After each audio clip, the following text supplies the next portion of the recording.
अगर आप एक आईपीएस ऑफिसर बनना चाहते हैं और आपको ये नहीं पता है कि आईपीएस ऑफिसर बनने के लिए हाइट कितनी चाहिए, एज कितनी चाहिए, एग्ज़ाम कौन सा देना पड़ता है, आईपीएस ऑफिसर बनने के बाद आपकी सैलरी कितनी होती है, तो ऐसी ही बहुत सारी चीज़ों के बारे में आज की इस वीडियो में आपको पता चलने वाला है। तो इस वीडियो को अंत तक ज़रूर देखिएगा। हेलो एंड वेलकम फ्रेंड्स, मेरा नाम है अनूप सिंह और आप देख रहे हैं आपका अपना YouTube channel. So let's get started. सबसे पहले हम आईपीएस के बारे में कुछ चीज़ें जान लेते हैं।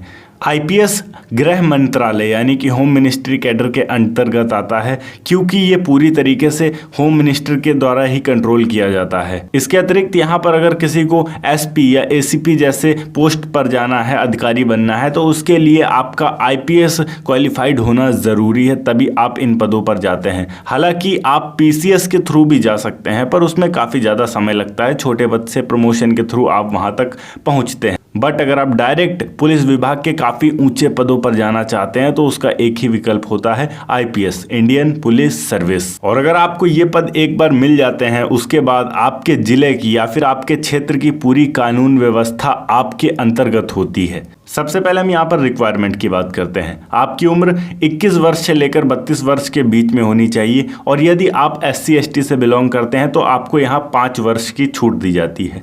इसके अतिरिक्त यहाँ आपकी हाइट 165 सेंटीमीटर होनी चाहिए। यदि आप आरक्षित वर्ग से आते हैं तो आपको यहाँ पर भी 5 सेंटीमीटर की छूट दी जाती है, मतलब 160 सेंटीमीटर चलेगा। यदि आप महिला हैं तो आपका 150 सेंटीमीटर हाइट होना चाहिए। आरक्षित वर्ग से हैं तो 145 सेंटीमीटर।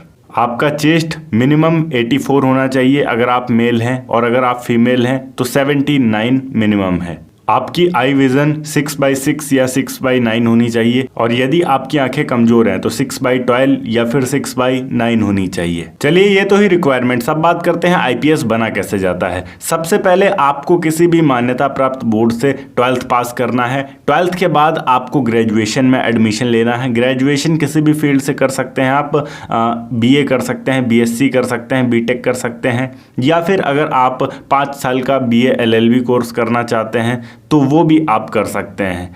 जब आपका ग्रेजुएशन कंप्लीट होगा उसके बाद आपके पास ऑप्शन होगा कि आप यूपीएससी की परीक्षा दे सकते हैं, और यूपीएससी की परीक्षा के द्वारा ही आईपीएस का चयन होता है। यूपीएससी में बेसिकली कई सारी सर्विसेज आपको ऑफर करी जाती हैं, जैसे कि IAS Indian administration services, IPS Indian police services, IFS Indian foreign services, या फिर IRS इंडियन रिवेन्यू सर्विसेज। तो आपको जो भी सर्विस चाहिए आप उस हिसाब से अपनी प्रेफरेंस देते हैं। तो आपको अगर पुलिस विभाग में जाना है तो आपको IPS का रेफरेंस देना होता है, इंडियन पुलिस सर्विस का। हालांकि अगर आपकी रैंक अच्छी नहीं आती है तो आप अन्य सर्विसेज में जा सकते हैं। आपकी यूपीएससी परीक्षा बेसिकली 3 चरणों में होती है, प्रीलिम्स, मेंस और इंटरव्यू।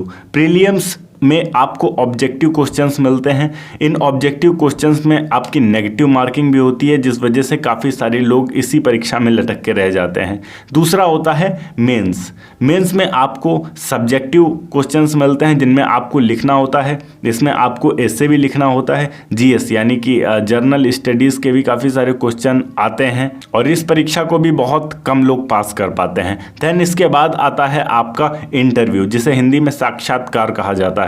इंटरव्यू के भी आपको मार्क्स मिलते हैं। इन तीनों परीक्षाओं के टोटल मार्क्स मिलाकर जो कैलकुलेट किए जाते हैं उसके आधार पर आपका चयन होता है यूपीएससी में। एक बात का ध्यान रहे, यदि आप रिजर्वेशन से आते हैं तो यहाँ पर आपको काफ़ी बड़ा फायदा मिल जाता है, क्योंकि अगर आप IAS की भी रेफरेंस देते हैं तो अगर कोई जनरल कैटेगरी का बंदा है तो वो केवल 90 रैंक तक सीमित रह जाएगा। वहीं अगर आप रिजर्वेशन से आते हैं तो आप 300 तक भी रहेंगे तो आसानी से आपको IAS मिल सकता है। खैर, हम यहाँ पर बात कर रहे हैं आईपीएस की। इसके बाद आपको सरदार वल्लभ भाई Patel national police academy Hyderabad में जो स्थित है वहां से आपको ट्रेनिंग दिया जाएगा।